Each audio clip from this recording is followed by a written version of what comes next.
Et on a décidé d'axer cette édition sur la thématique des contenus, des médias et des expériences dédiées aux automobilistes. Avec des intervenants, 5 intervenants ou 15 intervenants.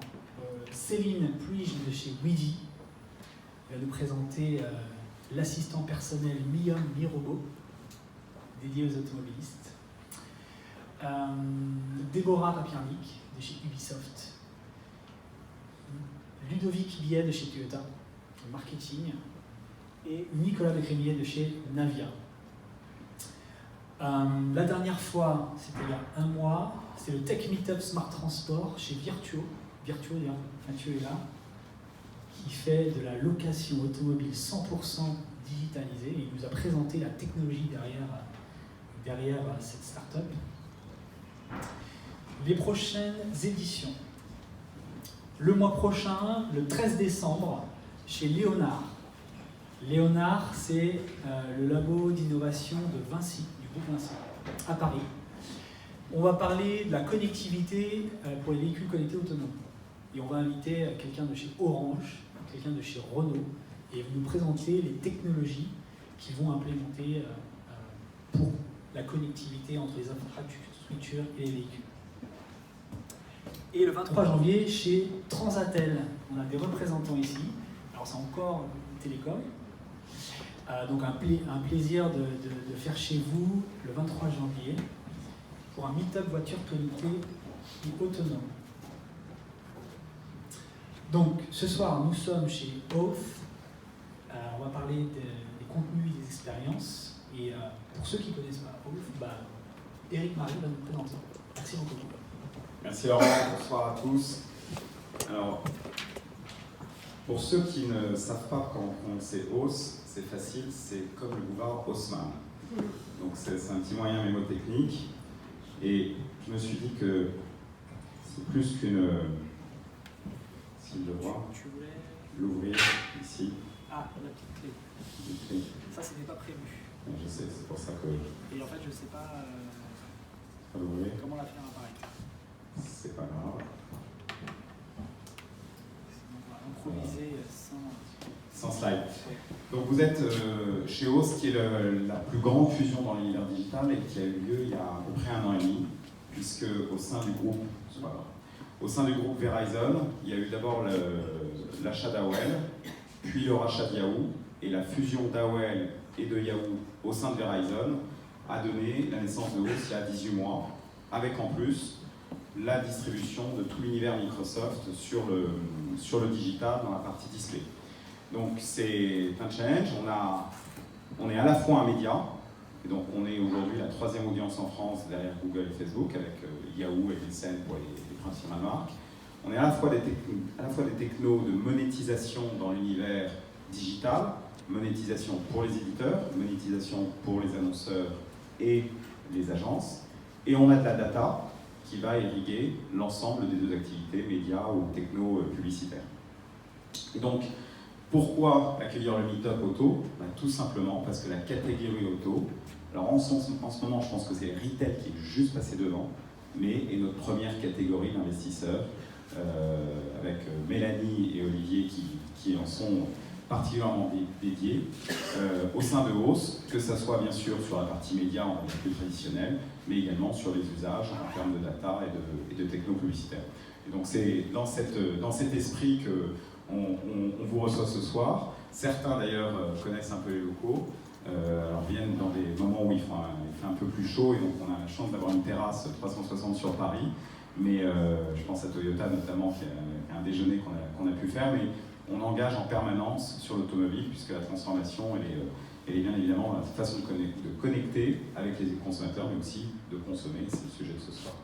Merci à tous, bienvenue, profitez bien, à tout à l'heure. Merci à toi.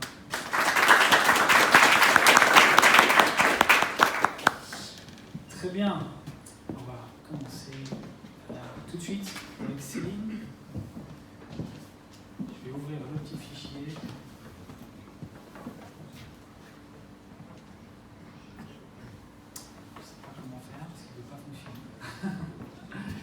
Voilà. Et tu as la petite zapette ici, le petit micro, donc tu peux te mettre là. Ça marche pas. Ouais, je vais le mettre en plein écran, ça va être mieux. En fait, il a bugué. C'est moi qui l'ai fait bugger. Est-ce que la souris est là? Bonsoir à tous. Donc, je suis Céline Puige, je suis responsable des grands comptes chez Weedy. Weedy, c'est une société qui a été fondée en 2014, qui est à Bordeaux, qui aujourd'hui est présente aussi en Amérique du Nord et ailleurs en Europe. On a développé la première technologie d'intelligence artificielle capable d'empathie au monde, qui est couplée au savoir-faire d'assistants humains qui sont formés à nos méthodologies d'assistance et de conciergerie pour pouvoir finaliser toutes sortes de demandes qu'un utilisateur pourrait faire à son objet connecté, à une application mobile, ce genre de choses-là. Si vous avez tous lu la description du meet-up de ce jour, vous avez vu que donc, nous aussi on a un moteur hybride qui fonctionne avec une technologie d'IA et des humains, comme je vous le disais. Pour revenir un peu plus amplement sur notre technologie, c'est une IA en réseau de neurones avec des technos à l'intérieur de deep learning et de machine learning qui font que plus vous allez utiliser la technologie, plus elle va apprendre à vous connaître, retenir des choses sur vous, dans le but de vous fournir des réponses toujours plus personnalisées et adaptées à vos besoins. Avec le savoir-faire donc, de nos assistants humains qui sont là pour finaliser toutes sortes de demandes. On se positionne vraiment sur de l'assistance du quotidien. C'est-à-dire que je vais utiliser cette solution pour pouvoir demander des suggestions, faire des réservations, gérer toutes mes prises de rendez-vous professionnelles, personnelles, et également centraliser tous les achats que j'ai besoin de faire en ligne. Vous avez besoin de faire une recherche sur Internet, de trouver un endroit sympa où manger ce soir, de réserver un taxi, vous êtes en retard à l'aéroport, vous prenez votre compagnon assistant et il vous aide, il vous apporte des solutions avec empathie. J'insiste sur l'empathie parce qu'en fait, depuis 2016, on commercialise cette technologie qui est pas mal montée en version. On en est aujourd'hui sur la version 3, avec des modules d'analyse de sentiments, de détection d'émotions. Notre idée, c'est vraiment de se positionner différemment par rapport à tout ce qu'on peut connaître sur les assistants digitaux aujourd'hui, avec les Siri et les Google Assistants, etc., pour ne pas les citer. Notre technologie, elle s'adresse à peu près à tous les marchés. Donc nous, en fait, on va développer des produits dans lesquels on plug cette technologie.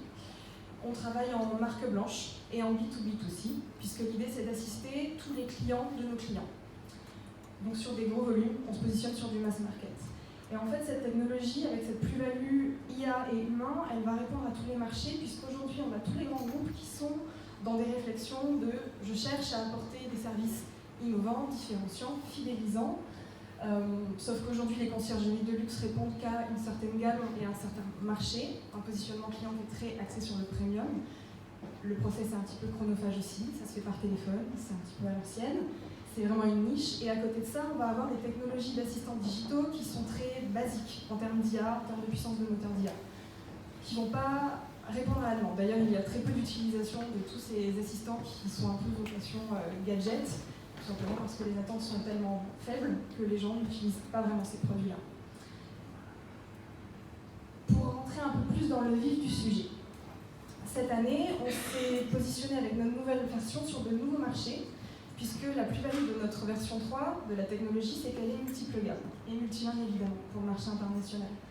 Ça fait 1 an qu'on travaille avec certains acteurs dans l'univers de l'automobile, un constructeur automobile allemand premium que j'ai normalement pas le droit de citer, et avec Renault depuis plus d'1 an. On a travaillé sur un pilote pour tester un petit peu l'appétence à ce service-là, et maintenant on est sur des réflexions d'intégration dans la voiture. L'idée d'avoir un compagnon assistant du quotidien dans la voiture, simplement pour faciliter la vie des automobilistes. Alors, je ne sais pas si puisque vous voyez les slides à moitié, donc c'est peut-être pas l'idéal, mais c'est pas très grave. C'est des use cases qui sont pas très sexy de toute façon. C'est simplement pour que vous puissiez vous projeter un petit peu plus sur ce que notre solution peut apporter quand elle est intégrée dans la voiture. On va être sur de l'assistance à tous les stades par rapport à la conduite. Avant le trajet, j'ai besoin quotidiennement d'utiliser mon véhicule. Mon application est liée à mon agenda, je peux ainsi récupérer toutes les informations. L'assistant va pouvoir me calculer mes trajets, mes itinéraires en amont et pouvoir être proactif là-dessus.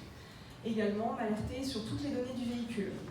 On va pouvoir récupérer toutes les données du véhicule par rapport à l'essence, par rapport à la révision, pour pouvoir anticiper la prise de rendez-vous chez le garagiste par exemple, pour pouvoir éviter à l'utilisateur final de devoir se rappeler de ça et de devoir le gérer lui-même. Tout ça, ça va être automatisé. Ensuite, comme c'est couplé avec ce côté assistance du quotidien, je vous rappelle sur le fait que l'assistant, ma techno me connaît, plus je l'utilise, plus elle me connaît, donc c'est très personnalisé. Grâce au machine learning, le fait que je lui demande des suggestions par rapport à mon trajet ou que je lui demande d'être proactif sur mon calendrier pour pouvoir, en fonction des retards, de trafic, etc., pouvoir ajuster tout ça, il va pouvoir le faire. Bon, vous voyez vraiment rien, donc c'est pas génial, mais voilà, vous voyez la fin, c'est pas grave. Donc tout ce qui va être également pendant le trajet avec les changements de plan. C'est-à-dire que il y a un accident, il y a besoin de faire de l'essence, vous avez prévu de faire une étape ailleurs, etc. Vous allez pouvoir lui demander, parce qu'il sera intégré à la voiture, oralement. Vous n'avez pas besoin de faire une quelconque manip manuelle. Donc c'est aussi important d'un point de vue sécurité, c'est que vous allez simplement pouvoir lui parler naturellement. Puisque cette solution permet d'échanger naturellement. On n'est pas sur une simple requête avec une réponse, on n'est pas sur de la classification de typologie de demande. On est vraiment sur du langage naturel. Et tout simplement par la reconnaissance vocale. Voilà à peu près quelques cas d'usage sur lesquels on se positionne et sur lesquels on travaille actuellement un déploiement avec Renault. Est-ce que vous avez des questions? Voilà, déjà désolé pour la présentation. Oui, parce que c'est... Mais c'est pas grave. On a compris ce que tu voulais dire.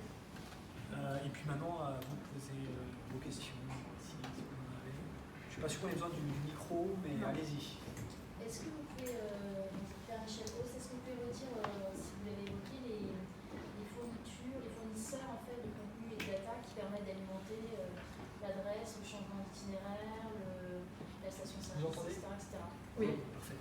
En fait, on récupère des API et des web services. Donc ça, c'est en fonction du client, de ce qui est possible aussi par rapport à la voiture, de récupérer directement sur notre application, sur notre technologie. Elle a vraiment une vocation centralisatrice et on peut intégrer absolument tout sur cette technologie.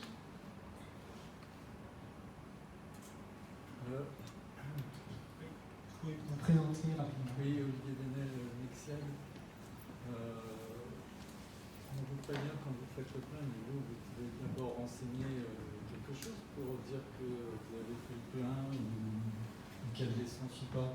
La voiture, comment le système peut savoir s'il y a de l'essence ou pas dans la voiture si on ne l'a pas renseigné? Les voitures connectées et toutes les informations qu'elles peuvent récupérer par rapport au tableau de bord du véhicule peuvent être intégrées et remontées par l'application pour que la techno puisse anticiper les intentions et les requêtes qu'il peut y avoir par rapport aux besoins du véhicule. Okay. C'est très technique, je ne pourrais pas rentrer dans les détails techniques puisque c'est pas trop moyen, mais c'est simplement comme ça que ça fonctionne. Il faut avoir une voiture connectée aussi. Oui.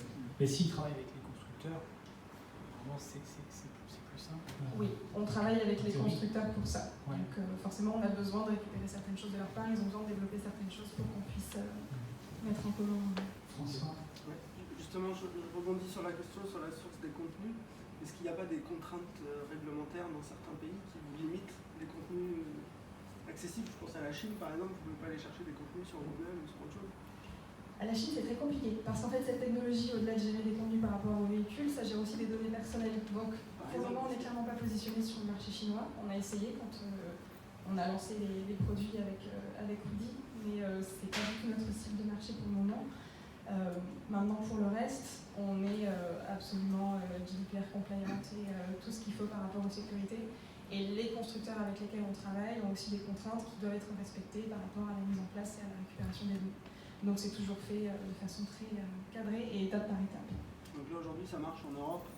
Aujourd'hui, ce n'est pas encore déployé. On est en train de travailler sur un déploiement pour que ça soit sur des nouvelles voitures qui sont en train d'être... Une question là? J'avais une question par rapport à l'empathie. Vous avez beaucoup parlé de l'empathie. En quoi, justement, l'empathie vous permet d'offrir un produit différenciant?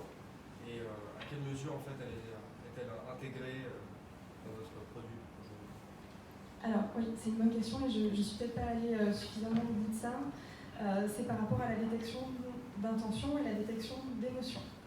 Notre technologie d'IA va être capable de détecter si un utilisateur est stressé, si un utilisateur est content, s'il est furieux, en colère, etc., pour pouvoir se positionner par rapport à son état d'esprit et à ce qu'il souhaite faire. S'il y a une détection d'urgence par rapport à un stress lié au trafic ou à un accident sur la route, à un potentiel retard, etc., notre technologie va être capable d'amener des solutions. Jamais elle ne vous répondra je ne peux rien faire, débrouille-toi, ou je suis désolé, je ne comprends pas ta demande. Tout simplement parce que s'il y a une demande qui est trop complexe au bout d'un moment et que notre IA ne suffit pas à la traiter jusqu'au bout, il y a toujours derrière nos agents humains qui prennent le relais. Aujourd'hui, ces agents humains-là, ils sont là pour appeler, pour la prise de rendez-vous, pour de la réservation, pour ce genre de choses-là. Parce que même si des gros comme Google font des très belles démos de com pour montrer qu'aujourd'hui une IA peut prendre un rendez-vous, c'est clairement pas aujourd'hui déployable sur le mass market. Ça poserait trop de contraintes juridiques. Une question en fait. Ouais.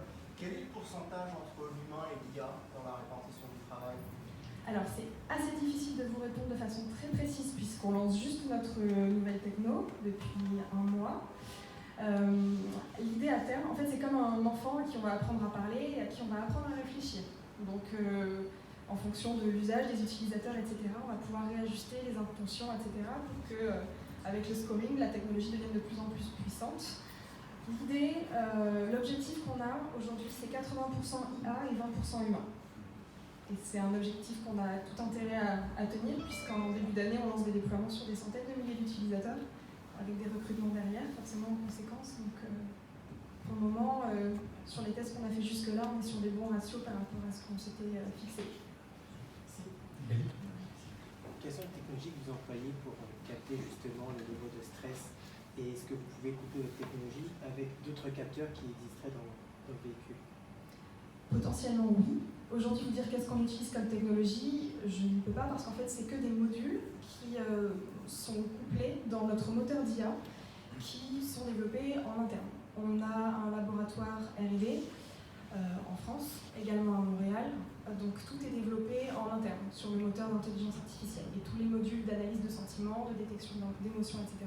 sont développés en interne. Alors là, aujourd'hui, on parle de l'automobile, mais vous avez certainement d'autres clients. Donc quels sont les autres marchés, les autres clients que vous adressez? Alors on est très présent sur le marché de l'assurance. On a signé il y a un an un contrat monde avec AXA Partners pour le marché européen, Nord-Amérique et Asie. Donc sur des assez gros volumes, vraiment sur de l'assistance pour le moment travel. La seconde étape, c'est d'être sur la santé. On travaille aussi avec beaucoup de banques. Alors ça, c'est un peu un hasard. Il y en a une qui s'est intéressée à nous, puis une autre, Et puis en fait, là, on lance un déploiement avec une grande banque française. Et on a aussi des projets avec d'autres sur une question de centralisateur et de boîte bancaire. C'est des projets un petit peu différents, mais il y a toujours cette idée de vocation centralisatrice sur notre techno. Donc là, c'est sous forme d'application mobile, l'assistant du quotidien sur l'application pour les clients de nos clients, avec cette notion de, comme j'évolue avec ce compagnon qui me connaît au quotidien et qui gère toute ma vie pro et perso, naturellement, je vais aussi lui poser les questions, comme il est sous le nom de la marque, en lien avec la marque. Pour une banque, je vais potentiellement lui poser des questions sur le taux du livret A, sur le suivi de mes emprunts bancaires, etc. Donc nous, à ce moment-là, on fait de l'intégration de FAQ pour tout ce qui va être demande simple, et dès qu'il y a une demande complexe, elle est transférée sur un back-office client. Donc on accompagne les clients sur cette partie-là, ils sont aussi formés par nos soins, ce qui fait qu'ils peuvent répondre directement aussi via l'application.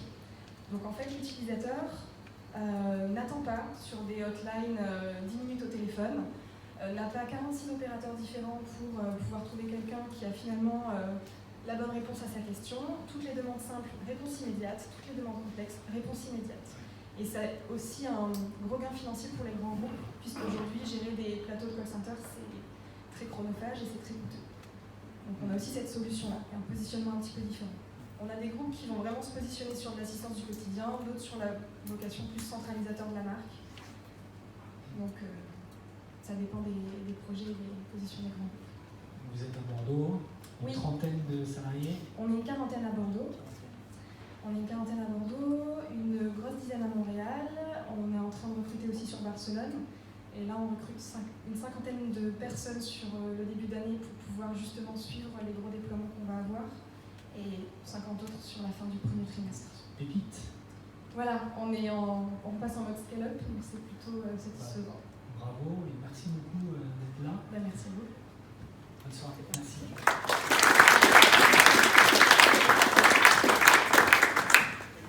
Ludovic,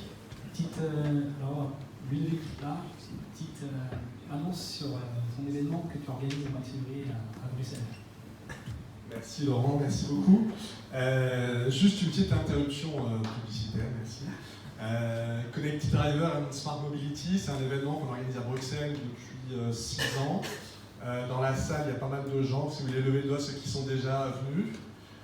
Voilà, donc il y en a qui doivent encore venir nous voir, notamment pour parler. On recrute des speakers tous les ans, 60-70 speakers. C'est le 6-7 février prochain. Et on aura pas mal de sujets, bien sûr, liés à la voiture connectée, avec de la voiture autonome, avec de la maintenance prédictive, avec pas mal de choses autour soit de la connectivité, soit des services. On aura l'intervention, une keynote de Renault pour démarrer l'événement. Et sur la partie Smart Mobility, il y a beaucoup de choses sur le deux roues. On a également, j'y pense maintenant, une grosse session InsurTech. Donc pas mal de sujets assez hot dans notre industrie. Et sur la Smart Mobilité, on a une partie qui est très très ouverte sur le monde je dirais de la ville, en essayant de faire se parler à la fois des constructeurs automobiles, des représentants de grandes villes européennes, et au milieu tout un tas de sociétés qui font partie de cet écosystème de la mobilité intelligente, que ce soit du car sharing, du ride sharing, et tout un tas d'autres choses. Mais je ne vais pas être plus long que ça. On peut en parler à la fin si vous avez des questions ou si vous voulez parler avec des gens qui sont déjà venus, qui ont déjà exposé et qui nous connaissent depuis un bout de temps. L'événement existe depuis 6 ans et on sera à peu près 250 en 2019 venant de près de 30 pays. Voilà, merci beaucoup. Merci à toi. Inscrivez-vous. Puis maintenant, on va passer à la table ronde avec Déborah, Ludovic et Nicolas. Et donc Claire qui va m'aider avec les PowerPoint et les vidéos. Donc allez-y, vous pouvez vous installer.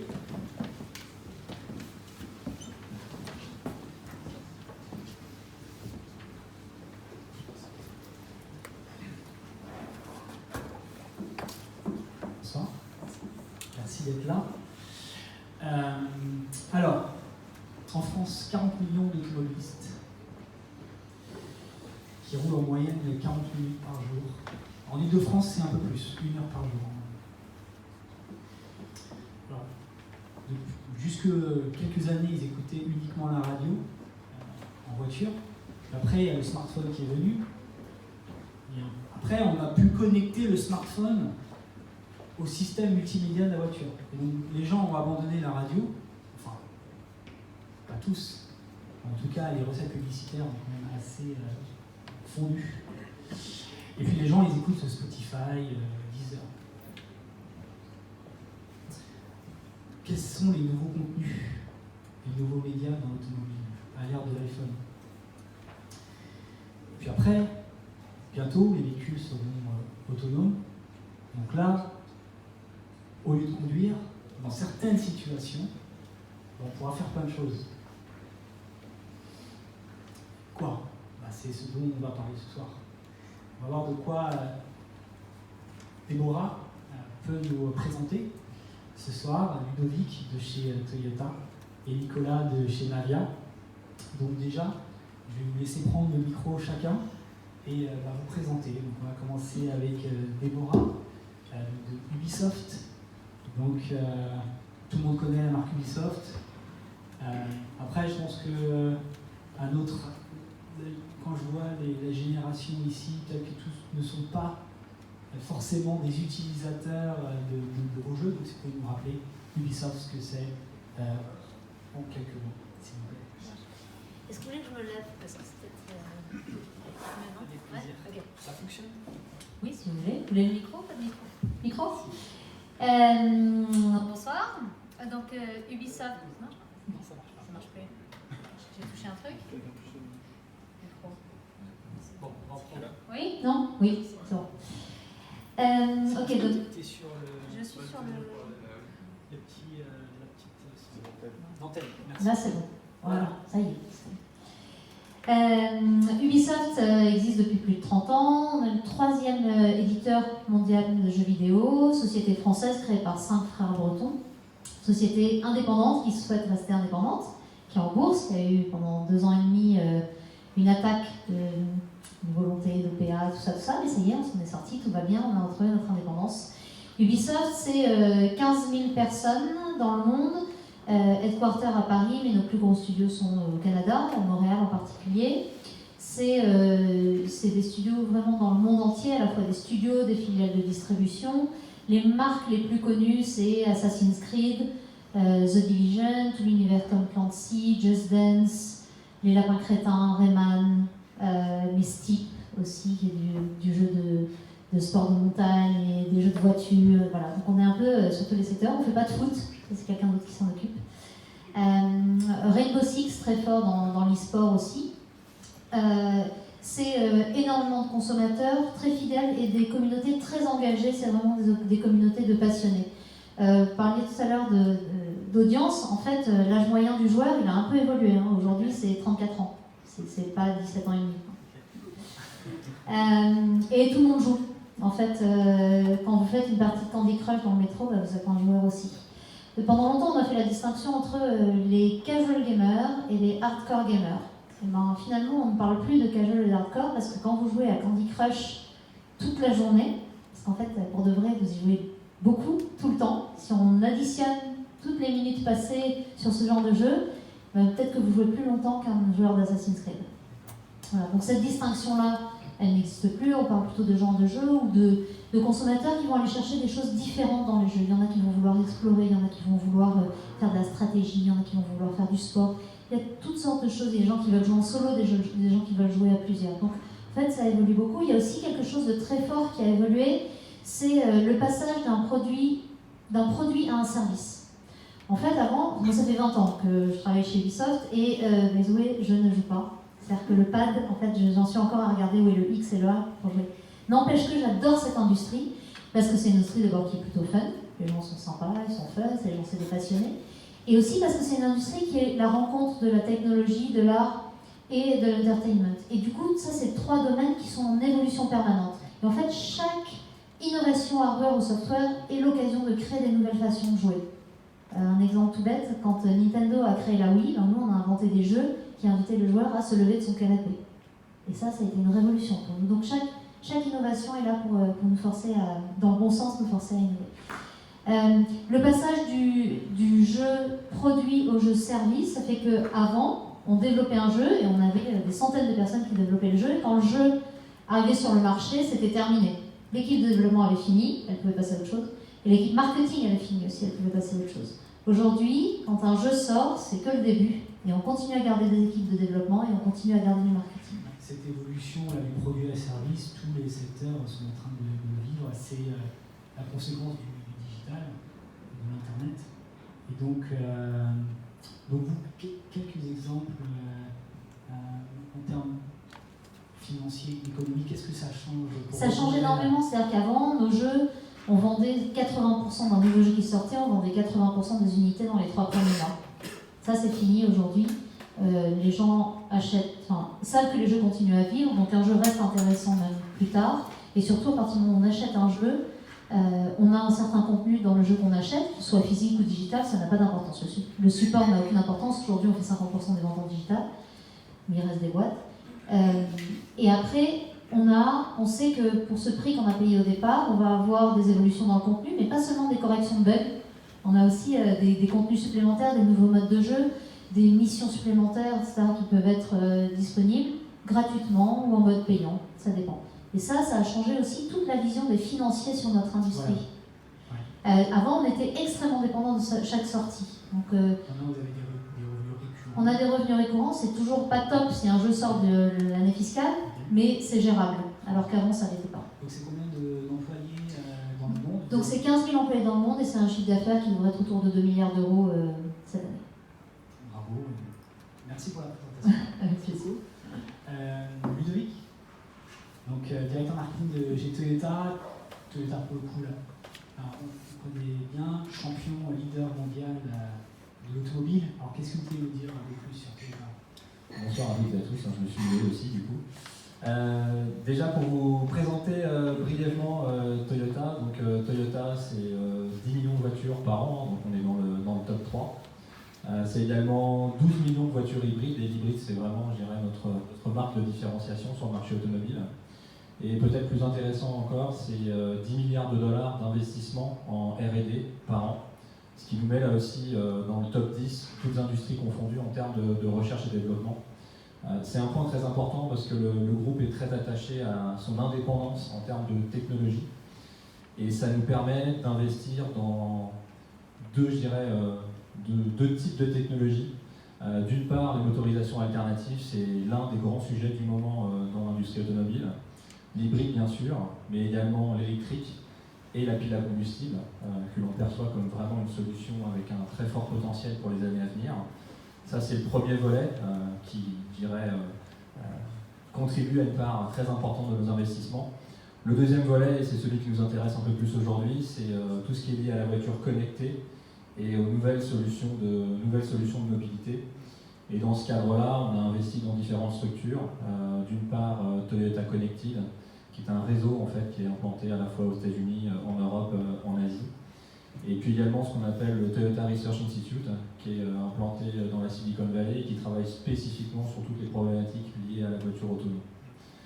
Donc ça c'est pour vous dresser, je dirais, un portrait très rapide de Toyota dans le monde. Après au niveau de la France, Toyota France c'est 10 000 personnes, à peu près la moitié qui travaillent dans les fonctions commerciales, y compris commerce et réseau de distribution.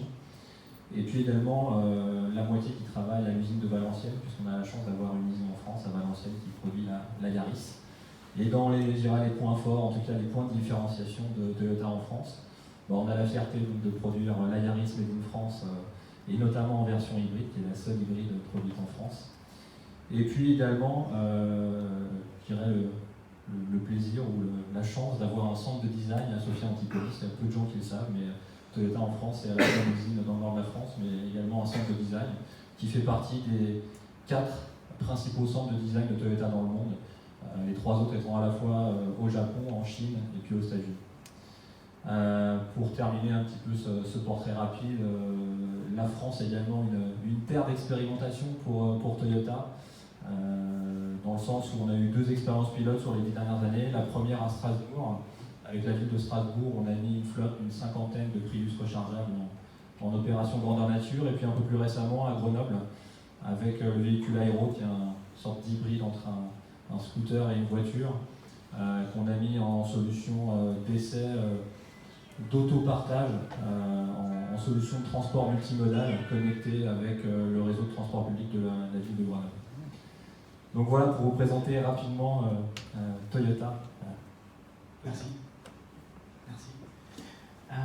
Nicolas, de Navia. Alors Navia, c'est un extraterrestre, c'est une start-up fulgurante qui a été créée en 2014, Tout à fait. qui aujourd'hui est déjà en bourse.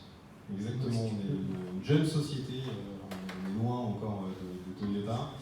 Jeune société donc créée en 2014, donc société française, dont le siège social est basé à Lyon, avec notre site de production, premier site de production qui est à Vénissieux, donc dans la banlieue lyonnaise, et un deuxième site de production qui lui est basé à Saline dans le Michigan, à côté de Détroit, Merceau automobile aux États-Unis. Donc aujourd'hui Navia c'est 250 collaborateurs et un peu plus de 100 véhicules commercialisés à travers le monde dans 20 pays. Alors, quand je dis véhicule, on entend véhicule autonome, sans volant, sans pédale, électrique et partagé. Donc aujourd'hui, Navia, on est les seuls au monde à commercialiser une gamme de 2 véhicules. Donc le premier véhicule qu'on a commercialisé, il a démarré en 2015. C'est un Autonomous Shuttle, c'est une solution de transport en commun, un type minibus qui peut transporter jusqu'à 15 passagers. et qui vient compléter le plan de transport. On n'est pas là pour remplacer l'existant aujourd'hui des solutions de transport, on vient compléter là où le maillon est faible. Et finalement, c'est sur cette notion du premier et dernier kilomètre, donc finalement de chez vous au premier point de transport, ou du dernier point de transport jusqu'à votre bureau ou votre université. Et donc aujourd'hui, nos solutions sont commercialisées à la fois sur route ouverte, donc par exemple à Sion en Suisse, ou bien à Las Vegas, ou encore à Perth en Australie, mais également sur des sites privés. Donc dans les sites privés, on peut comprendre des sites industriels, comme des centrales nucléaires, typiquement au Japon, à Fukushima, mais également des aéroports. Alors, je parlais des universités, on a un certain nombre d'universités de campus, bien évidemment, où ils cherchent justement à limiter la voiture pour les étudiants. Première solution de mobilité. Donc la deuxième qui nous amène plus pour le sujet de ce soir, qui s'appelle l'Autonome Cab. Donc là, pour le coup, c'est beaucoup plus un robot taxi qu'on a présenté l'année dernière, à peu près il y a quasiment un an maintenant, et qui a fait ses premiers tours de piste au CES en janvier dernier, et dont les premiers pilotes vont démarrer là cette toute fin d'année, un à Lyon et un en Australie. Voilà. On pourra revenir dessus tout à l'heure, aller en détail sur ce fameux Autonome Cab. Est-ce que quelqu'un est déjà monté dans une navette Navia ici? On a plusieurs, donc ce sont des geeks. Au salon de l'auto, d'accord. Alors là, du coup, c'était en stage. Ah oui, non, pas avec Transdev. Très bien. Très bien. Alors, Déborah, donc vous avez développé en partenariat avec Renault une expérience réalité virtuelle pour le concept car Renault Symbiose voiture autonome en 2017. Donc ça, je ne sais pas si vous l'avez vu, en tout cas ça fait beaucoup parler.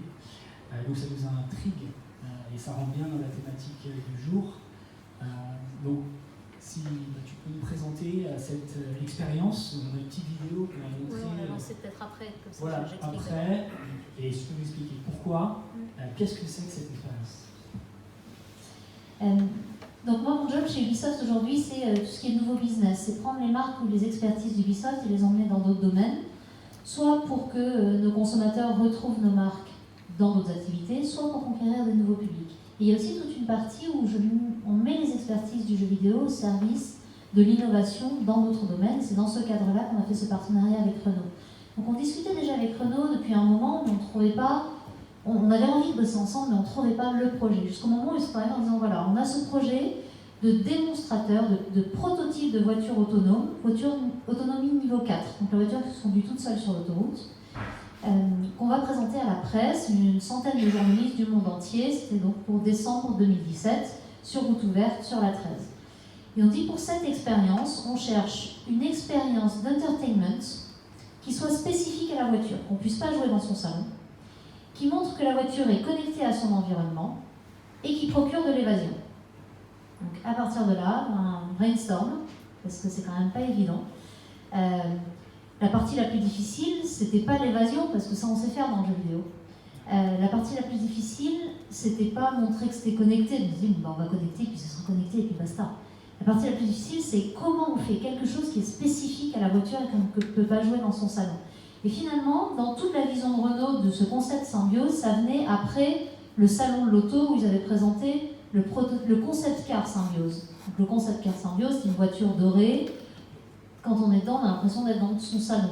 Donc c'est la voiture comme prolongement du salon, en disant dans le futur, les voitures seront autonomes, elles seront aussi confortables qu'un salon et on pourrait faire les mêmes choses que dans son salon. Il l'a présenté d'ailleurs dans une maison. Et le prototype, c'était la même chose, finalement, sauf qu'elle était argentée, mais une voiture autonome. Alors on n'est pas face à face comme dans un salon, mais dans lequel on devait pouvoir faire quelque chose de différent.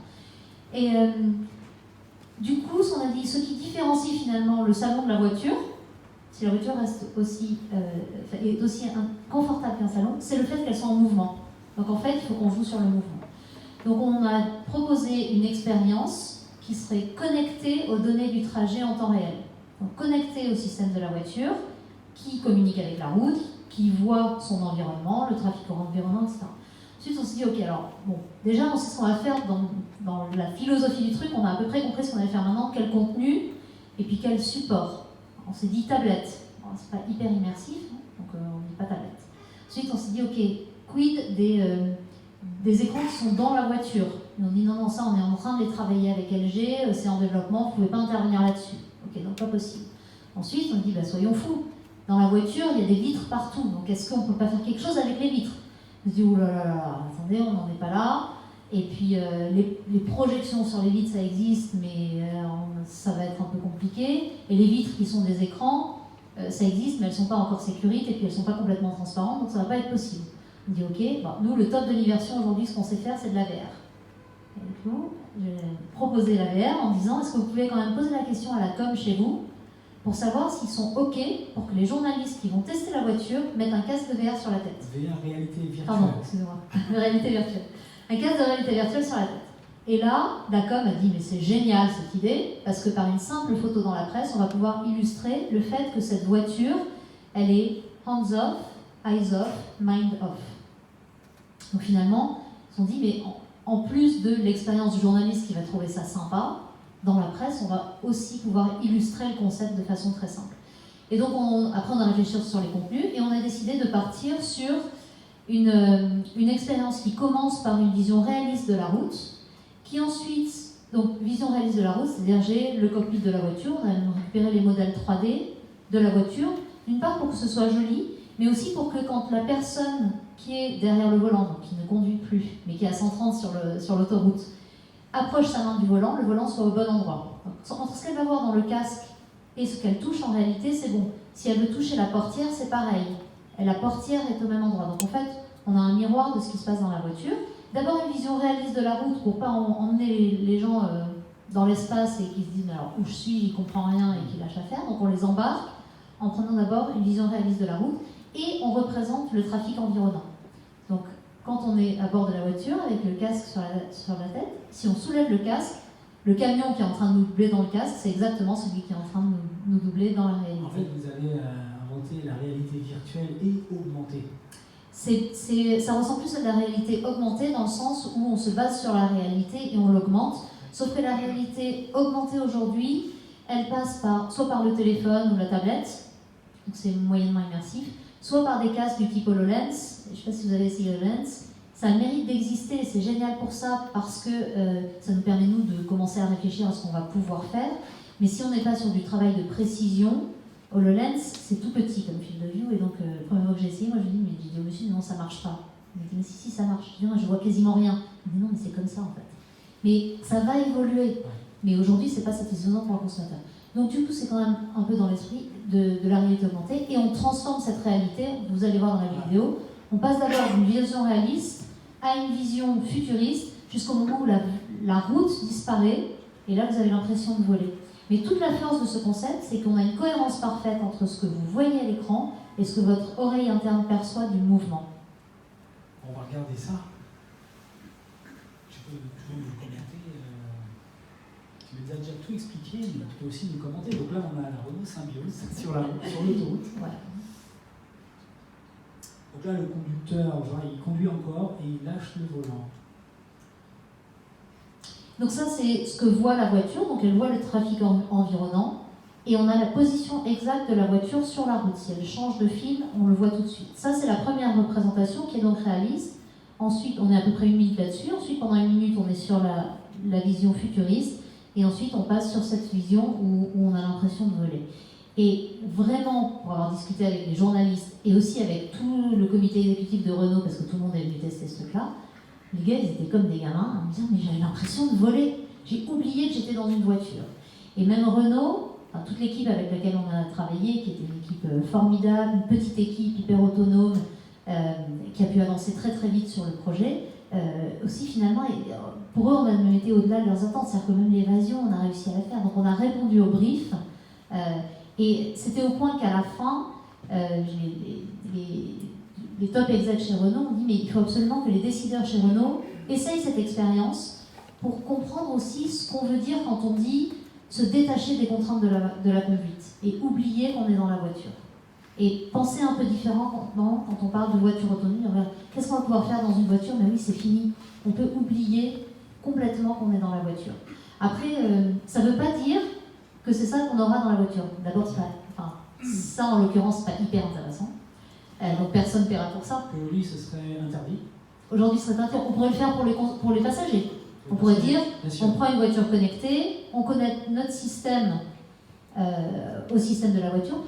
Pour le résumer d'une autre façon, c'est comme si vous aviez un jeu de voiture, sauf qu'au lieu d'être vous aux commandes du jeu de voiture et d'aller plus vite, moins vite, de changer de fil, c'est la voiture en elle-même qui donne cette information. Donc c'est pas du tout une vidéo. C'est comme un jeu vidéo, ça fonctionne avec un moteur en temps réel. Alors, on ne peut pas l'utiliser, donc c'était une expérimentation pour ce concept car. Oui. Donc on est tous frustrés. Donc, on parlera tout à l'heure d'une question. Qu'est-ce que c'est la suite? Qu'est-ce que vous allez nous proposer? Merci en tout cas, c'est très inspirant.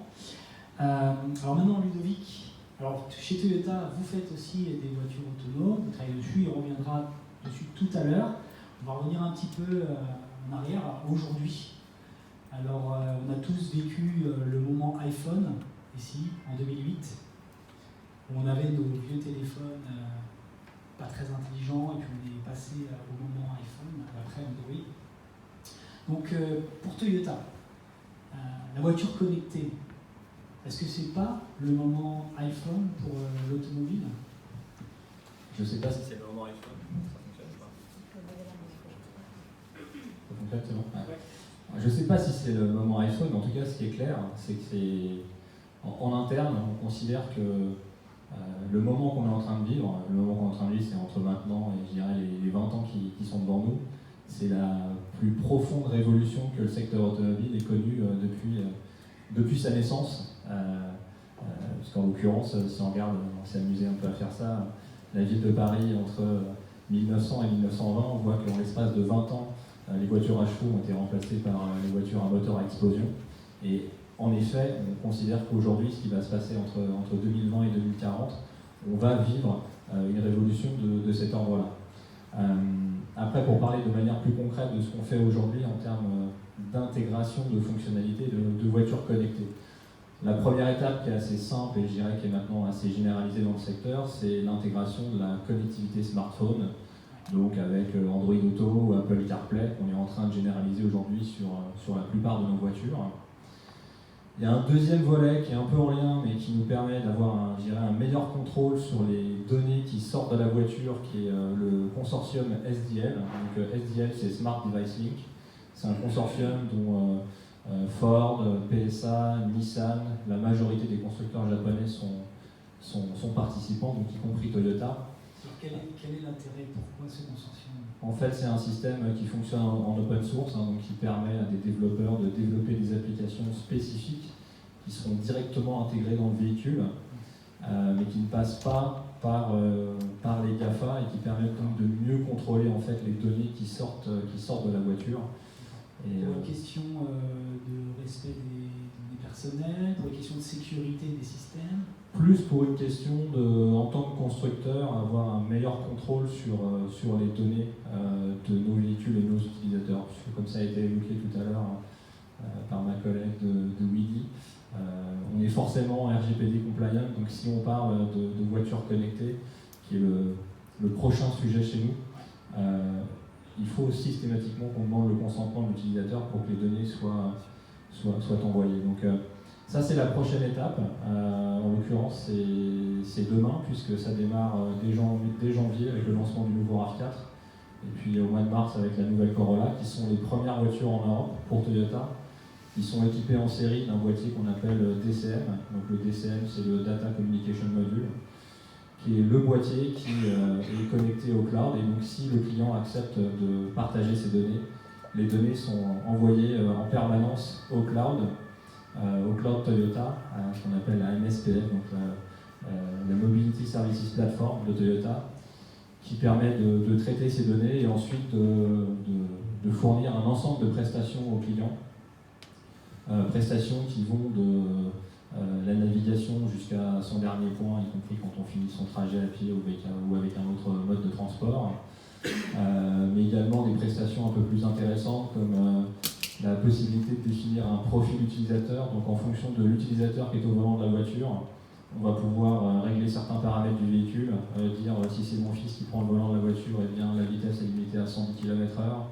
S'il sort d'un périmètre de 50 km au-delà de mon domicile, j'ai une alerte sur mon téléphone qui me prévient que la voiture est sortie du périmètre qui était prévu, qui permet après, côté constructeur, de pousser du contenu et de rappeler au client que dans 500 km, il faut qu'il prévoie la maintenance de son véhicule. Et puis à terme, et là on est plus vraiment dans les solutions de mobilité, soit en propre par le groupe Toyota, soit au travers d'autres partenaires, de proposer des solutions d'autopartage, puisque je dirais la grande évolution sur laquelle tous les constructeurs travaillent, c'est la possibilité de verrouiller ou déverrouiller le téléphone avec son smartphone, et donc bien évidemment de venir s'intégrer dans des plateformes d'autopartage, typiquement. Ouais, donc vos services, ils servent les consommateurs directement, mais aussi les professionnels, donc les responsables de flotte, oui, alors notamment pour, par exemple, l'autopartage. Exactement, et puis pour un peu rebondir sur ce qui a été dit tout à l'heure, on considère qu'on est vraiment en train de passer, et je dirais je vous apprends rien en disant ça, mais on le voit d'ailleurs déjà dans les modes de consommation et d'achat des véhicules, on passe de plus en plus de la notion d'être propriétaire de sa voiture à être simplement utilisateur, et on voit ça au travers déjà aujourd'hui de l'expansion croissante des loyers et des gens qui en fait fonctionnent en loyer, donc qui louent leur voiture, et on considère vraiment que l'autre grosse rupture qu'on va voir demain, c'est que la voiture va vraiment être considérée comme un service, ce qui fait que nos estimations aujourd'hui nous donnent qu'à horizon 2030, là aujourd'hui 95% du chiffre d'affaires lié au véhicule neuf est vraiment lié à la vente de la voiture, à horizon 2030 on sera tombé à 60%, 40% étant vraiment liés à l'ensemble des services de mobilité ou de connectivité qu'on proposera à nos clients. D'où l'évolution du business model qu'on voit Et ça, c'était passionnant. Ça, c'était passionnant en fait pour nous en travaillant avec Renault, parce que nous, on est à peu près 10 fois plus petits et 4 fois moins vieux que Renault, et voilà. Et on a une matrice très jeune en fait dans le jeu vidéo, et on se rend compte que finalement, entre des industries qui a priori n'ont rien à voir, on se retrouve face aux mêmes problématiques, c'est-à-dire des barrières à l'entrée qui peuvent tomber d'un seul coup. Et on l'a vécu nous dans le jeu vidéo quand d'un seul coup, avec l'apparition du jeu sur mobile, il y a des gars dans un garage qui d'un seul coup ont pu faire des jeux qui étaient des cartons planétaires, ou n'importe quel jeu qui peut venir et prendre tellement de temps d'entertainment aux joueurs que finalement ils ne jouent plus aux jeux traditionnels. Donc il y a les barrières à l'entrée et il y a le passage au service où finalement c'est la même chose dans énormément d'industries qui a priori n'ont rien à voir ensemble. Oui, tout à fait. Et alors Nicolas, avec Navia, vous êtes arrivé directement dans le nouveau monde. Vous ne connaissez pas le monde industriel automobile, vous êtes directement dans la voiture. Ah, pas encore. Pas encore. Pour l'évoluer, on va attendre un peu. Ok, donc vous nous montrez la voie à tous, ce que c'est que le secteur automobile de demain, et notamment avec l'autonome cab, le fameux robot-taxi. Nous, on en voit beaucoup dans les médias, vidéo, beaucoup n'y croient pas. Vous avez un produit à proposer. Alors oui, on a un produit à proposer. Je vais juste prendre un parallèle. Justement, on parlait du monde des télécoms, tu parlais de l'iPhone tout à l'heure, la rupture. Pour moi, c'est un peu pareil quand on a connu dans l'univers des télécoms l'arrivée du monde de l'Internet. Si on prend le français, le Free sur le marché des télécoms, personne ne s'attendait à ce qu'il fasse une offre aussi fracassante. Après, bonne, moins bonne, c'est pas le sujet. L'idée, c'est juste personne ne s'attendait à ce qu'il soit aussi rupturiste, et en fait, c'est parce qu'il n'avait pas de base client, et donc il a pu se permettre de faire ça. Là, on est à peu près pareil, c'est-à-dire qu'on est sur un marché en disruption qui va connaître une révolution. On sait, après, est-ce que ce sera nous, est-ce que ce sera les GAFA, on verra, on est tous dans une course et une évolution. Ce qui est sûr, c'est que les attentes des consommateurs, et nous les premiers, c'est, pour vous donner un chiffre, globalement, 80% de nos ingénieurs n'ont pas le permis. Voilà. Ça peut paraître bizarre, mais... La moyenne d'âge chez vous, c'est quoi? La moyenne d'âge, on est entre... Ouais, ça doit être à 27 ans, à peu près. On est sur des profils internationaux. Bien que toute la partie R&D soit basée à Paris, on a des profils qui viennent de partout à travers le monde. Et c'est vrai que, partant de là, on a vraiment cette culture-là de se dire, au final, c'est quoi la mobilité dont on aurait envie? Et c'est aussi ça qu'on cherche à vraiment développer chez nous, en interne bien évidemment, mais on va également se nourrir auprès d'autres écoles. On a, pour le Mondial de l'Auto, pour ceux qui étaient présentés avec l'école 42, des premiers projets. Voilà, on essaie de travailler avec des acteurs. Alors, je parle de l'école 42, mais on a également travaillé, on en parlera tout à l'heure, sur un pilote avec un gynéco. Alors, on cherche à se nourrir de l'ensemble des acteurs divers et variés, et surtout, toujours garder en tête l'usager final qu'on est et finalement ce qu'on cherche à avoir demain. Et si on se projette vraiment très loin, c'est quoi? Finalement, c'est le véhicule autonome, c'est juste un moyen de transport, et à la limite qu'il soit autonome, c'est pas très grave. Ce qu'on veut tous faire, c'est aller d'un point A à un point B de la manière la plus transparente possible. Voilà. Et donc finalement, le véhicule autonome, c'est juste un moyen au sein de la chaîne de transport.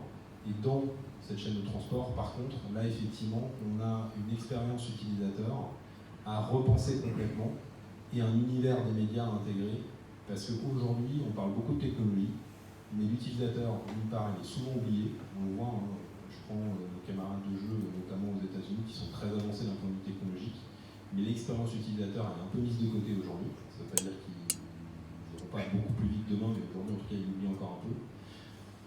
Et surtout, je parle là au nom de beaucoup de grands acteurs. Alors j'adore ce que vous avez fait avec Symbiose, c'est génial, mais c'est vrai que quand vous parlez réellement avec les acteurs du secteur, vous leur dites ok, mais c'est quoi l'expérience usagée qu'on va pouvoir travailler demain?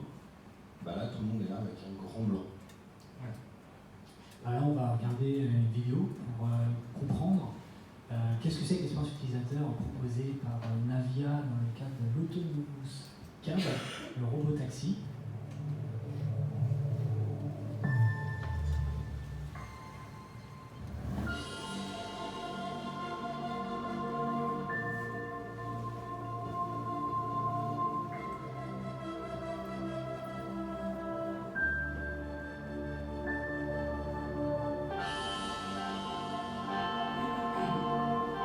Pas de volant, pas de pédale, pas de chauffeur.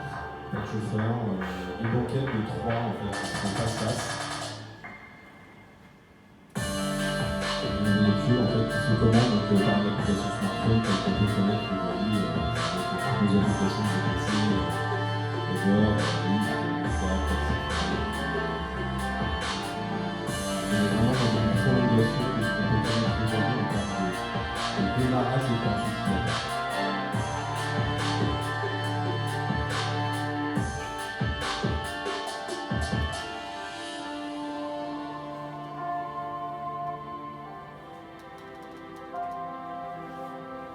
Voilà, c'est un taxi, un VTC, dans les rues de Paris. Alors moi, j'en ai pas encore vu, donc quand est-ce qu'on en verra? Alors ce ne sera pas dans Paris pour démarrer, ce sera d'abord à Lyon. Alors là, on arrive justement sur les contraintes liées aux véhicules autonomes et notamment la partie réglementaire qui n'est pas forcément la plus simple encore aujourd'hui. On va dire que les gouvernements au niveau international bougent et essaient d'aller très vite, mais aujourd'hui on va encore plus vite qu'eux.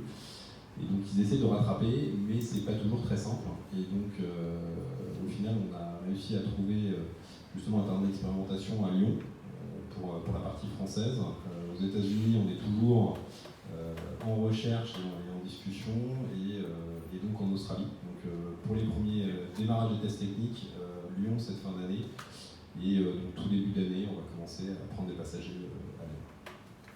D'accord, alors là c'est un robot taxi. Mais finalement, quand il n'y a plus de chauffeur, il n'y a plus de chauffeur de taxi.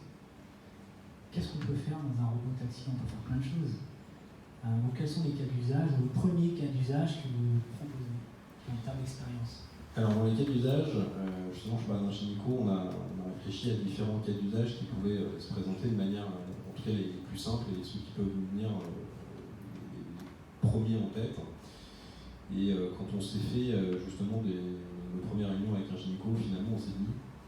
Un gynéco, si vous nous rappelez? Un gynéco, donc c'est une solution de paiement, hein, ni plus ni moins. Donc eux ça les intéressait parce que justement, bien évidemment dans la chaîne de valeur il y a la notion de paiement. Et donc ils travaillaient eux de leur côté sur des cas d'usage liés au véhicule autonome, et donc on a échangé sur à la fois ce qu'on pouvait faire et nous la manière dont fonctionnait notre véhicule. Et un cas d'usage qui nous est venu qui était assez simple, qui était finalement de se dire ce véhicule il pourrait servir de permettre de faire un city tour. Tout bêtement, Un guide touristique. Guide touristique, vous êtes dans une ville où vous avez un peu de temps à perdre, vous ne savez pas forcément quoi faire, vous avez une demi-heure. Du coup, vous programmez votre guide pour une demi-heure, qui vous emmène justement sur les différents lieux que vous pouvez trouver dans la ville. Bien évidemment, associé à ça, vous pouvez vous arrêter dans le musée qui vous va bien et acheter un fast-pass ticket. En fait, on peut rentrer dans des notions d'expérience utilisateur et des chaînes de valeur complémentaires.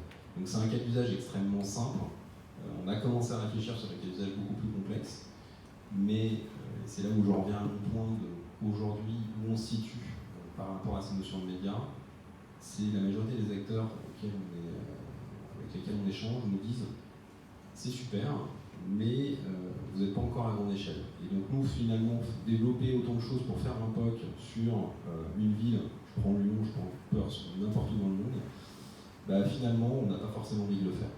Donc on va regarder comment ça se passe, on réfléchit, pourquoi pas faire des vidéos avec vous, c'est très bien, mais rentrer dans le cas concret de l'usage pour l'utilisateur final et vraiment tester cette expérience utilisateur en vrai et le business model qui est associé, on a encore du mal. Oui, pour le véhicule autonome, on est quand même assez loin que ce soit déployé en masse. Alors je pense que le cas d'usage que vous proposez est propice à un déploiement rapide, mais néanmoins, pour que tous les véhicules soient autonomes, ça va mettre un petit peu de temps. Déborah, maintenant, vous avez fait cette super expérience avec Renault. Maintenant, quelles sont les nouvelles idées? Qu'est-ce que vous avez dans les cartons ou imaginé pour la mobilité et les transports? En fait, ça nous a permis, nous, de comprendre des choses qui étaient liées vraiment au fait de jouer ou d'avoir une expérience en mouvement. Et on sait que du coup, il va y avoir des choses à faire. Parce que ne serait-ce que lire en mouvement aujourd'hui, c'est compliqué. Donc, c'est-à-dire qu'il y a des choses à penser pour le confort de l'utilisateur. Donc ça, c'est la première chose. Ensuite, toute la question se pose sur le contenu en mobilité. Est-ce que les gens vont avoir besoin de contenu spécifique ou est-ce que les gens, ils n'ont pas leur contenu sur eux et ils viennent avec leur tablette, leurs apps dans la voiture? Donc ça, c'est une vraie question. Et si on s'amuse à faire du contenu spécifique, il faut qu'il soit ultra intéressant pour les gens parce que sinon, personne ne paiera, personne ne consommera ces contenus. Et là, il y a une vraie question. Est-ce qu'il faut ou est-ce qu'il ne faut pas développer du contenu spécifique? Je n'ai pas la réponse. Après, il y a une expérience en fait, moi, qui m'a beaucoup plu, qui s'appelle Field Trip to Mars, qui a été développée pour des raisons de promo et pas du tout pour une version commerciale. On va regarder la vidéo, tu pourras nous la commenter. Oui. Donc l'idée de cette expérience, c'est un bus jaune américain qui vient chercher les enfants devant l'école pour les amener en field trip, ça veut dire une sortie scolaire. Et les enfants montent dans le bus roule. Voilà. Américain, on dirait. Donc le bus roule, ils discutent entre eux, etc. Il y en a qui regardent par la fenêtre, d'autres ne regardent pas par la fenêtre. Et à un moment, le bus passe dans un tunnel. Quand il sort du tunnel, c'est plus la ville américaine, c'est Mars. Donc ça devient comme une expérience de VR collective finalement, où ce qu'ils voient par la vitre, alors de VR ou d'AR, de réalité augmentée ou de réalité virtuelle, ce qu'ils voient par la vitre, c'est une autre réalité. Et le bus en lui-même est équipé de capteurs qui fait que on sait exactement son déplacement, sa vitesse, sa direction, les aspérités sur la route aussi. Et les vitres n'étaient pas des vitres, c'était des écrans. Et du coup, chaque écran est un écran 4K en fait, relié à un PC qui diffuse la bonne image et qui est synchronisé avec le mouvement. En plus, c'est une expérience collaborative. Collective, c'est-à-dire que normalement la VR, alors il y a beaucoup de communication quand on est en réalité virtuelle. Plusieurs personnes en réalité virtuelle peuvent très bien communiquer et peuvent se regarder dans les yeux. En fait, donc la communication peut être très très puissante en VR. Mais là, l'avantage, c'est qu'on n'a pas d'équipement et c'est l'environnement qui se transforme. Et ça, quand vous parliez tout à l'heure de visite de Paris, on peut très bien imaginer qu'on a un Assassin's Creed Unity, qui est l'Assassin's Creed qui se passe pendant la Révolution française, et qu'on fait une version où vos taxis Navia sont équipés avec des vitres qui sont des écrans, et que le parcours que l'utilisateur aura défini, il se passe aussi au moment de la Révolution française. Voilà. C'est vraiment une transformation, c'est le moment iPhone, comme on disait. Mais ça, alors techniquement, est-ce que ce sera possible ou pas? Est-ce qu'il y a un marché suffisant d'un point de vue commercial pour dire il y a un business model et donc ça vaut le coup de le développer. Peut-être, peut-être pas, on ne sait rien, mais ça peut se réfléchir. C'est-à-dire que l'automobile, pour vous, c'est un axe de réflexion aujourd'hui. Aujourd'hui, c'est un axe de réflexion. Avant qu'il y ait des voitures autonomes partout dans la rue, effectivement, il va se passer du temps. Il y a peut-être des choses à faire avec des voitures qui sont connectées et pas encore autonomes. Donc là, on est en train de réfléchir, est-ce qu'on est capable de proposer des expériences qui sont suffisamment intéressantes pour les différencier de ce que j'ai déjà dans la poche avec mon smartphone. Peut-être qu'on va y arriver, peut-être pas, je ne sais pas. En tout cas, ça peut devenir un nouveau lieu d'entertainment, et ça vaut le coup de se poser la question. Mais le jeu vidéo ne sera pas moteur. Il y a peut-être des développeurs talentueux ou des start-upers ici à qui ça donne une idée. En tout cas, ça nous ouvre l'esprit sur la mobilité de demain. Ludovic, donc votre PDG a présenté une nouvelle feuille de route de Toyota, une nouvelle mission de Toyota au CES de Las Vegas cette année, en montrant la vision de Toyota sur le véhicule autonome, la mobilité de demain avec le concept e-palette. Donc, où est-ce que vous en êtes aujourd'hui sur la conduite autonome et sur le concept e-palette? Alors sur la voiture autonome, comme je le disais tout à l'heure, c'est un sujet sur lequel on travaille d'arrache-pied. On a la vision que, je dirais, le déploiement de la voiture autonome ne sera pas forcément aussi rapide que ce que certains de nos confrères peuvent dire, parce qu'il y a encore beaucoup de challenges pour arriver à une voiture 100% autonome. Alors faire rouler une voiture 100% autonome sur autoroute, sur un circuit qui est parfaitement balisé avec des glissières de sécurité de chaque côté, un sens de circulation unique, c'est relativement facile. Par contre, faire rouler une voiture autonome dans 100% des situations de vie, ça reste très compliqué parce que certaines situations restent encore très difficiles à décoder pour la machine. Et donc c'est des milliards de kilomètres qu'il faut engranger en réel ou en virtuel pour pouvoir anticiper toutes les situations de vie. Donc il ne fait pas de doute que ça va arriver, c'est juste, je dirais, la vitesse de déploiement qui sera peut-être un peu plus lente que ce que certains peuvent annoncer. Je parle pour la voiture particulière, après le cas de Navia est un peu différent, mais sur des utilisations assez spécifiques. Alors vous avez le mode Guardian, alors voilà, en fait nous on travaille sur 2 niveaux d'autonomie aujourd'hui. Un premier niveau qui s'appelle le mode Guardian, qui correspond à le mode d'autonomie qu'on appelle en général autonomie 4, où globalement la voiture ne reprend le contrôle que dans une situation d'urgence, en tout cas prévient le conducteur dans un premier temps et ensuite reprend le contrôle si nécessaire. Et puis ensuite le mode qu'on appelle chauffeur, où là on est vraiment sur une autonomie totale du véhicule. Et alors le concept e-palette? Alors le concept e-palette, je dirais, c'est une autre vision de la voiture autonome, où en fait on assigne à ces navettes autonomes, si on parle vraiment de navettes autonomes, un rôle plus, je dirais, plus de service, et pas forcément simplement de faire du transport, mais aussi faire de la livraison en centre-ville. On voit avec le développement d'un Amazon typiquement qu'il y a une demande exponentielle pour de la livraison jusqu'au consommateur final. Donc voilà, faire de la livraison de services en centre-ville, proposer finalement des magasins éphémères mobiles. Mais je propose qu'on regarde la vidéo parce que je pense qu'elle est assez parlante. C'est un véhicule autonome, connecté, électrique, partagé, modulaire en infini.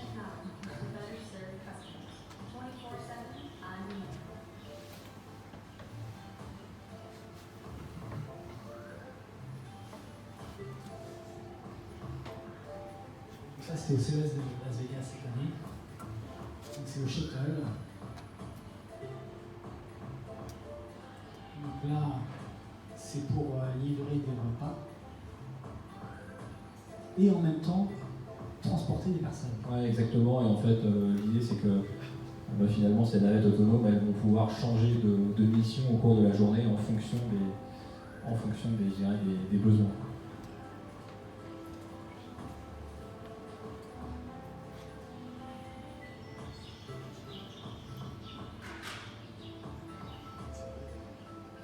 Vous proposez une plateforme comme un Android sur lequel les entreprises vont inventer leurs propres services. Exactement, en fait on est en partenariat avec Amazon justement, avec Pizza Hut. Donc voilà, l'idée c'est effectivement de proposer des prestations de services à différents utilisateurs, en tout cas différents prestataires. c'est une transformation du modèle économique pour Toyota. Oui, on revient un peu à ce qu'on s'est dit tout à l'heure. Après, il y a un point qu'on n'a pas forcément évoqué qui me semble aussi important d'évoquer, en tout cas de partager, c'est finalement pourquoi aller vers la voiture autonome, au-delà bien sûr de se dire que c'est le sujet du moment et que la technologie le permet. Alors bien sûr, il y a d'évidentes raisons de pouvoir proposer des prestations différentes et finalement de libérer les conducteurs de devoir conduire et de pouvoir optimiser leur temps.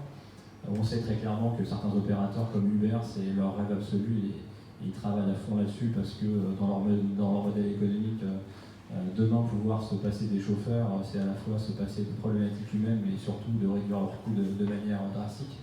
Après, de manière un peu plus globale, il y a d'autres impacts très positifs liés à la voiture autonome. Le premier, c'est que les accidents de la route sont responsables au niveau mondial de plus d'1 million de décès par an. Donc c'est quand même un chiffre assez colossal. Et puis surtout, la voiture autonome, c'est la voie vers le zéro accident. Et ça permet, par ricochet, de faire aussi beaucoup de réduction de coûts et de masse sur les voitures. Aujourd'hui, il y a une part très importante de la masse d'un véhicule qui est liée à l'ensemble des équipements de sécurité qui sont embarqués, sécurité active, sécurité passive. Donc c'est beaucoup de coûts qui sont embarqués dans la voiture, c'est également beaucoup de masse. Et la masse, bien évidemment, elle a un impact direct sur la consommation d'énergie, qu'on soit sur une énergie fossile ou sur une énergie électrique. Donc demain, une voiture autonome, on va réduire sa masse, on va réduire sa consommation d'énergie et on va contribuer également à l'amélioration de la qualité de l'air, à la fluidification du trafic dans les centres-villes puisque les voitures seront interconnectées. Donc il y a vraiment beaucoup, je dirais, d'éléments positifs qui militent dans le sens de la voiture autonome. Oui. Alors, merci. Alors ce concept qui paraît, ça me fait penser aussi à la navette Navia. Alors vous, le modèle économique de Navia, c'est-à-dire est-ce que moi j'ai une application Navia et je vais commander une course Navia, ou est-ce que vous vendez le service à d'autres fournisseurs de mobilité? Alors aujourd'hui, effectivement, on reste une jeune société, hein, donc on intègre une bonne partie de la chaîne de valeur, mais pas la fin de la chaîne de valeur. Donc on vend nos solutions, soit des opérateurs de transport, demain l'Autonome Cab à des gestionnaires de flotte, des loueurs de voitures. Donc on n'est pas encore dans l'opération et la gestion du client final. Mais on reste une jeune société, comme je le disais, donc on verra notre avenir. Effectivement, pourquoi pas demain devenir opérateur de service. En tout cas, aujourd'hui, c'est pas d'actualité. On essaye déjà de faire bien ce qu'on sait faire, justement de tendre vers ce que tu évoquais, donc justement ces notions de zéro accident, limitation justement de toutes les problématiques qu'on peut connaître en ville pour fluidifier au maximum. Donc on va déjà essayer de faire ça bien et puis après on va réfléchir à la suite. Bien sûr, on en est encore à la réflexion. Alors pour finir, sur le modèle économique, si on a des écrans partout dans les autonomes cars, dans les shuttles, est-ce qu'on ne pourrait pas proposer de la publicité aux passagers, s'ils le veulent, bien sûr. Mais bien sûr, la course sera beaucoup moins chère. Donc est-ce que ça c'est quelque chose qui est envisageable? Alors, chez Toyota, chez Navia, un modèle justement de ce type?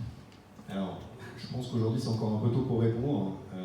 Ce qu'on peut voir, en tout cas ce qu'on pense plus nous sur ce modèle-là, et c'est ce qu'on voit déjà aux États-Unis, c'est effectivement plus les annonceurs qui vont prendre en charge une partie de la course.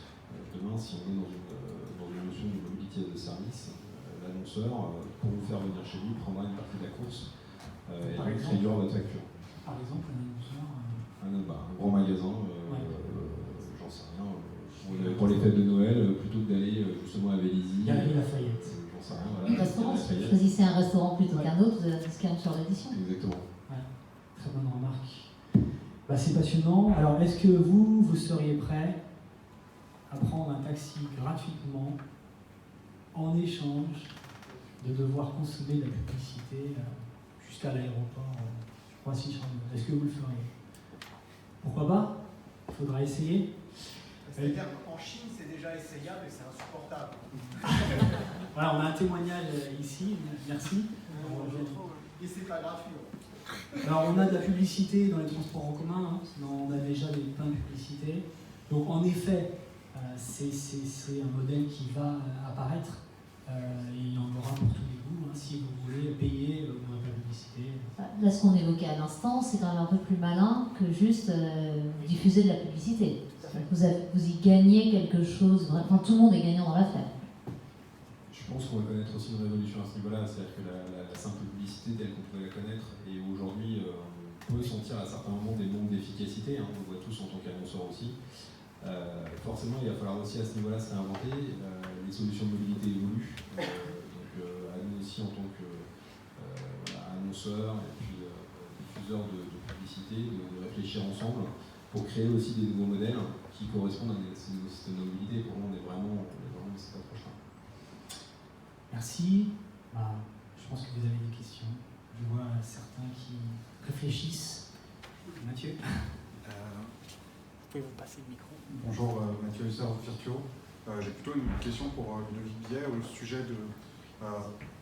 Est-ce que vous envisagez un problème de temporalité aujourd'hui sur la maîtrise de votre plateforme de diffusion de contenu quand vous avez votre système d'infotainment de Toyota qui est en compétition avec CarPlay, Android Auto, des GAFA, qui se mettent à jour, une mise à jour majeure tous les ans, quand le système de ma voiture se met à jour que quand je rachète une voiture globalement.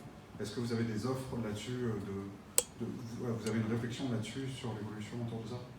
Oui, justement, en fait, c'est une des grosses évolutions que le fameux boîtier DCM dont je parlais tout à l'heure va permettre. Et donc, un boîtier DCM, c'est finalement la voiture connectée. C'est qu'on va pouvoir faire ce qu'on appelle des over-the-air updates. Donc, en fait, on peut mettre à jour, faire des mises à jour directement via le cloud. La voiture est connectée et on va pouvoir, un peu à l'image de ce que disait Déborah d'Ubisoft, comme sur un jeu vidéo, on va pouvoir proposer du contenu additionnel au fur et à mesure du temps. Et ben, ce sera la même chose pour la voiture, on va pouvoir proposer des prestations additionnelles, des mises à jour de cartographie, de prestations au fur et à mesure du temps. Ce qui a été en effet une grosse évolution par rapport à la situation actuelle. Parfait. Vous avez une autre question? Ici. Merci. Jean-Axel de Boutique. Moi j'ai une question par rapport au zéro accident en fait, dont vous avez parlé. Est-ce que le zéro accident, ça veut dire zéro accident dans les conditions de circulation actuelles, c'est-à-dire avec des limitations de vitesse à 130 km/h, etc. Ou est-ce que c'est déjà une modification de toutes ces règles, donc soit à la baisse, soit vu qu'on a des systèmes qui sont plus performants, pouvoir aller plus vite et pouvoir justement avoir une dérégulation un peu au niveau du code de la route? Alors c'est une très bonne question. Je pense qu'il est encore un peu tôt pour se positionner là-dessus. On voit déjà aujourd'hui, pour faire des expériences pilotes avec des voitures autonomes, ça demande déjà pas mal d'autorisation. Donc je pense que le niveau de maturité des pouvoirs publics et l'ensemble de la société civile par rapport à ces sujets n'est pas encore suffisant pour répondre à cette question. Mais en effet, on pourrait imaginer à terme, si on a la garantie de pouvoir faire du zéro accident, de pouvoir libérer la vitesse et de faire un Paris-Marseille en 2h30 en voiture, ça serait possible. Après, à quel horizon, honnêtement, j'ai absolument aucune idée à ce stade. Nicolas? Ouais, juste un petit point pour compléter. Deux choses, c'est la première, avant de se parler du zéro accident, effectivement, il va falloir gérer bien la transition entre la voiture personnelle qu'on connaît aujourd'hui et le véhicule autonome. Et là, on a déjà un beau petit sujet. Effectivement, nous, on a expérimenté à Las Vegas, voilà, c'est pas toujours très simple. Premier point, et deuxième point qui est de se dire aussi l'augmentation de la vitesse peut être pertinente, mais après c'est de se dire est-ce que même un véhicule autonome, même de grande taille, est la solution de transport la plus pertinente? Est-ce qu'il n'y a pas d'autres solutions de transport aussi qui sont plus pertinentes à inventer? Il faut aussi se poser la question. Eric. Ouais, je voudrais rebondir justement sur ce que tu viens de dire, Nicolas, par rapport justement à l'autonomie et à la distance des trajets, parce que finalement tout le truc c'est d'aller d'un point A à un point B, mais c'est quelle est la distance entre le point A et le point B, et est-ce que la voiture autonome sera capable d'apporter, je dirais, un mode de transport différenciant et peut-être disruptant d'autres modes de transport, comme par exemple le train. Si on va faire aujourd'hui un Paris-Alençon ou un Paris-La Flèche, on va mettre, une fois qu'on est en dehors des grandes gares, on va mettre un temps dingue avec les transports tels qu'ils existent aujourd'hui. Est-ce que vos solutions, et ça peut être celle de Toyota, ça peut être celle de Navia, et puis ce qu'on fait dedans, bien sûr, vont apporter quelque chose à ce niveau-là? Est-ce qu'il y a une réflexion aujourd'hui? On a vu Volvo a présenté un concept car dont l'idée est justement de concurrencer peut-être, il parlait de l'avion, mais je pensais plutôt le train a priori. Voilà. Super question. Il y a un élément dans la réflexion qu'il faut avoir, c'est le véhicule au sens large, la mobilité, c'est une révolution. On parlait de la voiture à cheval qui a redessiné les villes, avec l'arrivée de la voiture qui a redessiné les villes après la voiture à cheval. Le véhicule autonome va être une révolution. Pour autant, derrière, c'est une révolution au sens où ça va permettre de rebalancer et de rééquilibrer la mobilité pour beaucoup de gens. Mais non, pour répondre à ta question, c'est de se dire aussi au niveau de la ville, quand on se parle de train, justement, il y a une notion d'infrastructure. La voiture aura moins d'infrastructure. Pour autant, est-ce que, et je reviens à ça, c'est la voiture par rapport aux attentes, moi, en tant qu'usager, c'est ce qui est le plus pertinent. Il ne faut pas oublier les trois attentes primaires qu'on peut tous avoir finalement en termes de transport. La première, c'est le prix. Moi, je vais prendre la solution de transport potentiellement la moins chère, ou à défaut, celle qui mettra le moins de temps. Et le troisième élément qui sera aussi hyper important, c'est l'expérience utilisateur à bord. Donc ça, c'est avec ce triptyque-là, tu peux prendre n'importe quelle solution de mobilité, au final, ça définit aujourd'hui la manière dont tu bouges. Alors après, tu peux rajouter un dernier aspect qui commence à rentrer dans les mœurs aujourd'hui, qui est justement l'aspect environnemental et justement protection de la vie.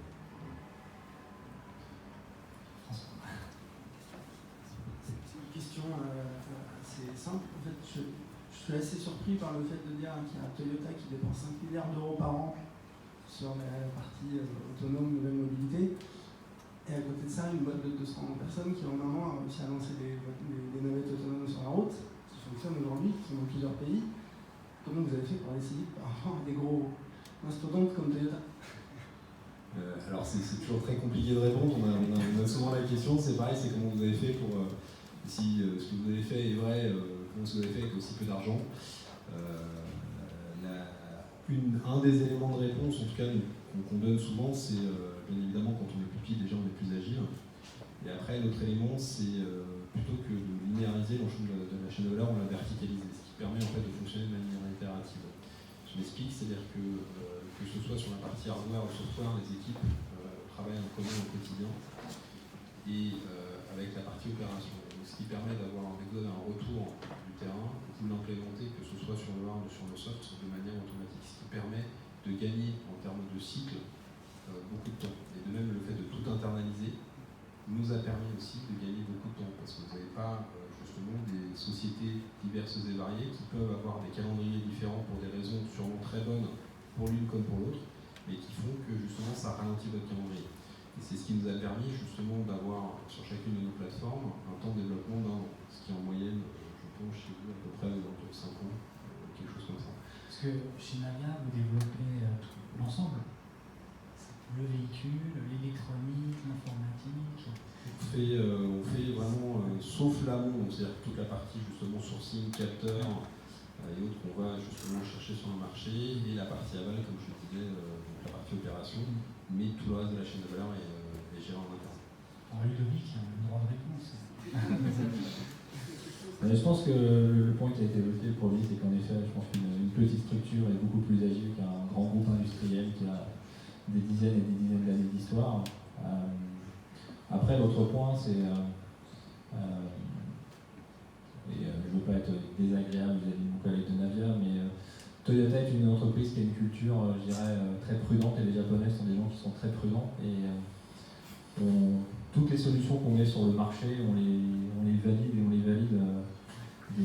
Alors, je pense que c'est pas mon point, mais je pense que c'est un peu la différence, et de manière plus générale entre le monde du consumer électronique et le monde de l'automobile.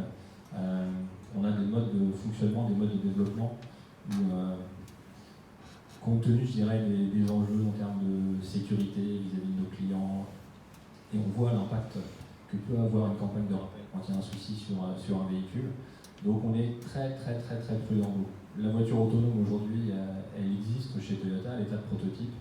L'année prochaine, enfin dans 1 an et demi, il y a les Jeux de Tokyo 2020 et on aura des véhicules autonomes qui permettront de véhiculer les membres, les sportifs. Voilà. Après la commercialisation au grand public ou même dans des expériences pilotes pour des communes, on n'a pas encore exactement, on n'a pas un calendrier encore très précis sur le sujet. Renault Armand qui a lancé déjà un petit pilote voilà. dans les Closdown. Ça, c'est des choses sur lesquelles vous voulez pas. Non, mais en plus, la réalité, c'est que pour Toyota, les marchés les plus en pointe sur ces sujets-là, c'est soit le Japon, soit les États-Unis. Ce qui ne veut pas dire pour autant, ce que je disais tout à l'heure, que l'Europe ne peut pas être une terre d'expérimentation, mais disons que c'est plus naturel pour un groupe comme Toyota encore une fois, de faire l'expérience pilote dans le cadre des Jeux de Tokyo 2020 par exemple, que de le faire en France. Non, c'était juste, en fait, là chez vous, chez Toyota, c'est pour des questions de sécurité, de prudence qui sont dans la culture et la sécurité qui est liée à votre métier. Mais finalement, c'est un peu la même chose dans d'autres industries, dans le jeu vidéo. Ubisoft, quand on développe un jeu, c'est des équipes, c'est des centaines de personnes, ça dure 4 ans, ça coûte 100 millions, et on ne sait pas faire un petit jeu. Pourquoi ? Parce qu'à chaque fois qu'on fait un jeu, on va avoir des nouvelles idées, on va vouloir faire plus, mieux, plus beau, plus confortable, plus... Et puis ensuite, il va falloir le tester pendant des mois et des mois pour être sûr que c'est bon avant de le mettre sur le marché. Alors qu'un nouvel entrant, finalement, c'est pas grave, lui, il peut prendre le risque. Il n'a pas toute sa réputation derrière, il n'a pas toute sa culture, il n'a pas parfois de la lourdeur et un manque d'agilité, mais aussi, ses consommateurs, en fait, tout ce qu'il va proposer va être nouveau, va être sympa. Chez Ubisoft, si on sort un petit jeu, on dit attends, il est où Assassin's Creed ? Elles sont où les production values ? Tu vas faire un petit jeu, c'est gentil, mais c'est pas ça que j'attends de toi. Donc en fait, on ne nous attend pas au même endroit. Par contre, c'est aux grosses sociétés de trouver des moyens de conserver l'agilité, de garder cette mentalité d'entrepreneuriat et d'aller sur des nouveaux domaines et d'y aller suffisamment vite, de créer des structures qui sont propices à l'innovation en interne, qui peuvent passer par de l'entrepreneuriat ou plein d'autres systèmes, d'être aussi au contact des startups, et ça, tout le monde le fait aujourd'hui, en les incubant ou pas, en travaillant avec. Là, la solution qu'avait trouvée Renault sur le projet Symbio, c'est qu'ils ont fait une équipe qui était complètement détachée de la R&D, de l'ingénierie et du design. C'était une équipe à part, qui physiquement était dans des locaux qui ressemblaient à un garage, ils avaient les chaussures de chantier et les tournevis. Et ils faisaient appel au design, à l'ingénierie ou à la R&D uniquement ponctuellement quand ils en avaient besoin. Et ils ont travaillé en open innovation avec plein de sociétés différentes. LG en Corée, TomTom pour les cartes, IAV en Allemagne pour les capteurs, De Vialet pour le son, Ubisoft pour l'entertainment, et tous ces gens-là ont gaiement travaillé ensemble pendant moins de 2 ans. Ils sont arrivés avec un proto, ce qui aurait été impossible dans les structures classiques. Oui, pour poursuivre un peu le débat et la question vis-à-vis de Navia, on voit bien l'échelle dans votre échange à 3 entre le grand groupe et une boîte beaucoup plus réactive, beaucoup plus autonome. Mais la question que je voudrais poser à Navia, c'est une des clés sur la navette autonome de niveau 5, comme niveau 4 d'ailleurs, c'est d'avoir collecté un maximum d'informations pour enrichir les softs et toutes les stratégies. Et donc vous qui opérez, en fait si j'ai bien compris, enfin qui faites du B2B2C, et donc vos clients, c'est bien les opérateurs de flotte de grandes villes, enfin de mobilité.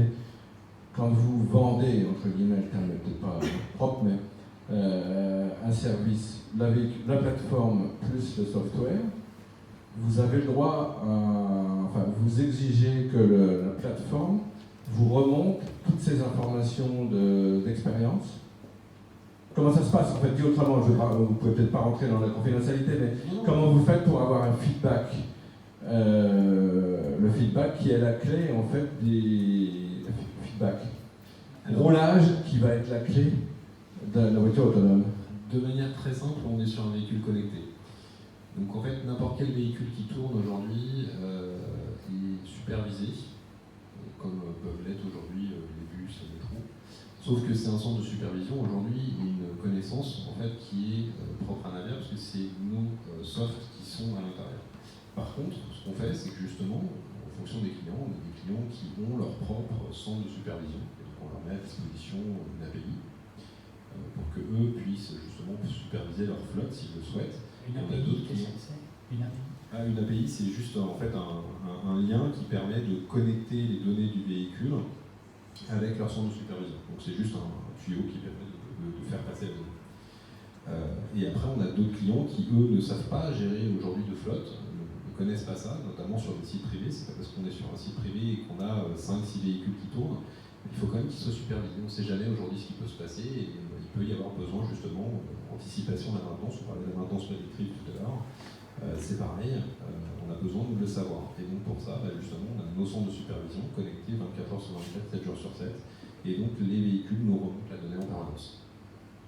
Et donc pour poursuivre sur les questions de business model, dans votre business model, vous avez deux ressources. Une ressource qui est de la vente, en fait, et une autre qui est opérée, une flotte en fait, qui est opérée la flotte. Tout à fait. Donc le business model, il est composé de deux briques, une brique hardware et une brique service. Je vais vous proposer une ou deux questions pour finir. C'est après un super moment à partager ensemble. On va prendre deux questions.